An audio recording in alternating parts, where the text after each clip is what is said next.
એ ગરફોડ ચોરી થયેલા મુદ્દામાલની તુચ્છ અર્પણનો કાર્યક્રમ રાખવામાં આવે. અગાઉ દિવાળીની આસપાસ એક પ્રોગ્રામ રાખેલો હતો અને 1 કરોડની આસપાસ મુદ્દામાલ પરત કરેલો હતો.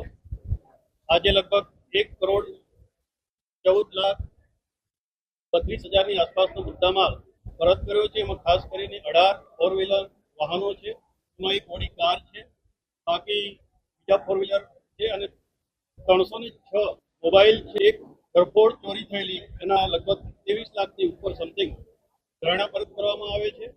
ટોટલ આજરોજ 1,14,32,000ની આસપાસનો મુદ્દામાલ નાયબ પોલીસ કમિશનર ઝોન 5ના થાણા વિસ્તારમાંથી પરત કરવામાં આવેલો છે. અને આ જે કાર્યક્રમ યોજવામાં આવ્યો એમાં અમારા ઝોન 5ના તમામ થાણા ઇન્ચાર્જો, મદદનીશ પોલીસ કમિશનર અને અમારા સુરત શહેરના પોલીસ કમિશનર માન્ય શ્રી અનુપમસિંહ ગેહલોત સાહેબના માર્ગદર્શન હેઠળ આ કાર્યક્રમ યોજવામાં આવ્યો છે.